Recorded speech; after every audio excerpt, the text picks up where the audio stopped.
ઉત્તર ગુજરાતમાં બનેલું ઠાકોર સમાજનું બંધારણ પાકિસ્તાન પહોંચ્યું છે। નોંધનીય છે કે પાકિસ્તાનના ઠાકોર સમાજના જે લોકો છે બંધારણ અમલ કરવાનો તેમણે નિર્ણય કર્યો છે। લગ્ન પ્રસંગ અને સામાજિક પ્રસંગે ખર્ચ ઘટાડવાનો પાકિસ્તાનમાં રહેતા ઠાકોર સમાજના લોકોએ આ નિર્ણય કર્યો છે। વાવ ભાભરની સરહદી વિસ્તારોમાં ઠાકોર સમાજના નાતો ધરાવતા લોકો હવે પાકિસ્તાનમાં પણ રહે છે। ઠાકોર સમાજના લોકોએ ઠાકોર સમાજનું બંધારણ અમલમાં કરી અને વિડીયો એક વાયરલ કર્યો છે। સાંસદ ગેનીબેન ઠાકોરે પણ નિવેદન આપ્યું છે।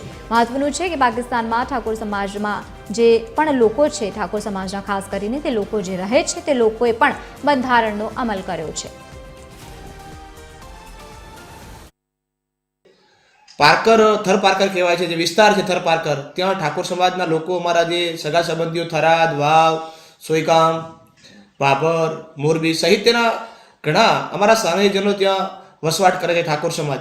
ત્યાં પણ આ અમારું બંધારણની વિચારધારા ત્યાં પહોંચી છે।